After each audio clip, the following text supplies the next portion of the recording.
പ്യാരെ ബച്ചോ, ഇന്ന് നമ്മൾ ചർച്ച ചെയ്യാൻ പോകുന്നത് മീർ ബബ്ബർ അലി അനീസ് എഴുതിയ റുബായിയെ കുറിച്ചാണ്.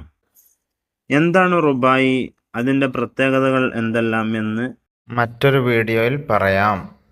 മിട്ടി സെ ബനാ ഹെ ദിൽ കോ തു സംഗ് ന കർ, ഹർ ബാത് പേ മുഅ്തരിസ് ന ഹോ ജംഗ് ന കർ, मंजूर अगर है जा दिलों में आए दोस्त, बेहतर है कि दुश्मन को भी दिल तंग न कर. മിട്ടി സെ ബനാ ഹെ ദിൽ കോ, മണ്ണിനാൽ പടക്കപ്പെട്ട നിന്റെ ഹൃദയത്തെ, തു സംഗ് ന കർ, നീ സംഗ് എന്ന് പറഞ്ഞാൽ കല്ല്, പത്തർ, നീ എന്താക്കി മാറ്റരുത്, കല്ലാക്കി മാറ്റരുത്. ഹർ ബാത്ത് പെ മുഅ്തരിസ് ന ഹോ, എല്ലാ കാര്യത്തിലും എതിരഭിപ്രായം പറയുക, അല്ലെങ്കിൽ എല്ലാ കാര്യത്തിലും ഇടപെടരുത്. എന്നിട്ടോ ജംഗ് നക്കർ, കലഹമുണ്ടാക്കരുത്. മൻസൂർ അഗർ ഹെ ജാ ദിലോ മേ അയേ ദോസ്ത്, സ്വീകരിക്കാൻ പറ്റുന്ന വല്ലതും നിന്റെ മനസ്സിലുണ്ടെങ്കിൽ, അഥവാ നിന്റെ ഹൃദയത്തിൽ വല്ല നന്മയുടെയും കണിക ഉണ്ടെങ്കിൽ, ബഹ്തർ ഹെ, നിനക്ക് ഏറ്റവും നല്ലത്, ദുശ്മൻ കോ ബി ദിൽ തംഗ് ന കർ, ശത്രുവിന്റെ മനസ്സിനെ പോലും നോവിക്കാതിരിക്കുന്നതാണ്. ഈ റുബായിയുടെ മഫ്ഹൂം, ഹമേ മാലൂം ഹെ കെ ഹമാരാ ദിൽ എക് നറം ചീസ്, നർം മത്ലബ് സോഫ്റ്റ് ആണ്. യേ ദിൽ കോ പത്തർ കി ത്വറ, കല്ലിനെ പോലെ, കല്ല് നമുക്ക് അറിയാം, കല്ല് ഹാർഡായിരിക്കും, കല്ലിനെ പോലെ നീ മാറ്റരുത്. ഇനി മീർ ബബ്ബർ അലി അനീസിനെ ഒന്ന് പരിചയപ്പെടാം. ഈ റുബായി എഴുതിയത് മീർ ബബ്ബർ അലി അനീസ് ആണ്. മീർ ബബ്ബർ അലി നാം, ഇവരുടെ പേര് അലി എന്നും മീർ ബബ്ബർ അലി എന്നും അനീസ് എന്നുള്ളത് തഖല്ലുസാണ്. ഫൈസാബാദ് മേ പൈദാ ഹുയെ, ഫൈസാബാദിലാണ് ജനനം.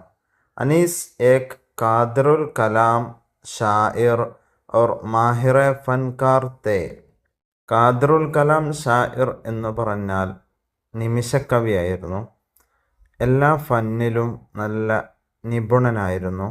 ഉन्होंने बहुत सी റുബായിയാത്ത് और മർസിയ ലിഖെ, ഒരുപാട് റുബായിയാത്തും മർസിയകളും എഴുതിയിട്ടുണ്ട്. റുബായിയാത്തെ അനീസ്, അത് അവരുടെ മജ്മുഅയാണ്, റുബായിയുടെ മജ്മുഅയാണ് റുബായിയാത്തെ അനീസ് എന്നുള്ളത്. ഇനി പരീക്ഷയ്ക്ക് ഇതിൽ നിന്ന് വരാനുള്ള ക്വസ്റ്റ്യൻ പരിചയപ്പെടാം. ചോദ്യം 1, ഇസ് റുബായി കാ മഫ്ഹൂം അപ്നെ അൽഫാസ് മേ ലിഖിയെ. ഈ റുബായിയുടെ മഫ്ഹൂം നമ്മുടെ വേർഡ്സിൽ എഴുതാൻ വേണ്ടി. അതിൻ്റെ ഉത്തരം, ഇസ് റുബായി മേ ഷാഇർ ദോസ്തി കി അഹമ്മിയത്ത് ബയാൻ കർത്താ ഹെ. ഈ 4 വരി കവിതയിൽ കവി സുഹൃത്താകുന്നതിൻ്റെ, സുഹൃത്തുക്കളുടെ ഇമ്പോർട്ടൻറ്റിനെ, പ്രാധാന്യത്തെ ബയാൻ ചെയ്യുന്നു. ഷാഇർ കഹ്താ ഹെ, ഷാഇർ പറയുന്നു, കെ ദോസ്തി ദിൽ കോ തക്ലീഫ് ന പഹുഞ്ചായേ, സുഹൃത്ത് ബന്ധം ഹൃദയത്തിന് തക്ലീഫ് ന പഹുഞ്ചായേ, വേദനിപ്പിക്കാൻ പാടില്ല. കിസി ബാത്ത് പർ, ഏതെങ്കിലും കാര്യത്തിൻ്റെ പേരിൽ, നാറാസഗി യാ ജഗഡ ന ഹോ, ഇഷ്ടക്കേടോ തർക്കമോ ഉണ്ടാകാൻ പാടില്ല. ദോസ്തി ഐസി ഹോനി ചാഹിയെ, ഫ്രണ്ട്ഷിപ്പ് ഇങ്ങനെ ആയിരിക്കണം, ജോ മുഹബ്ബത്ത് ഇഖ്ലാസ് और ഖുശി കാ സബബ് ഹെ, സ്നേഹത്തിൻ്റെയും ആത്മാർത്ഥതയുടെയും സന്തോഷത്തിൻ്റെയും ആയിരിക്കണം ദോസ്തി എന്നുള്ളത്. ഇനി അടുത്ത ചോദ്യം നോക്കാം. ഇസ് റുബായി കെ ജരിയെ ഷാഇർ ക്യാ പൈഗാം ദേനാ ചാഹത്താ ഹെ.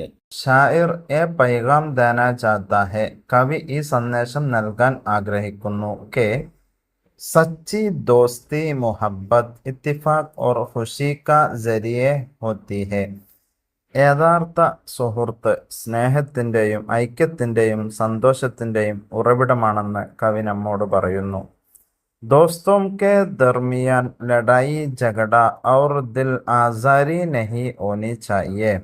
സുഹൃത്തുക്കൾക്കിടയിൽ തർക്കമോ പരസ്പരം വൈരുദ്ധ്യമാകുന്നതോ ഒന്നും ഉണ്ടാകാൻ പാടില്ല എന്ന സന്ദേശം കൂടി കവി നമ്മോട് ഉണർത്തുന്നു.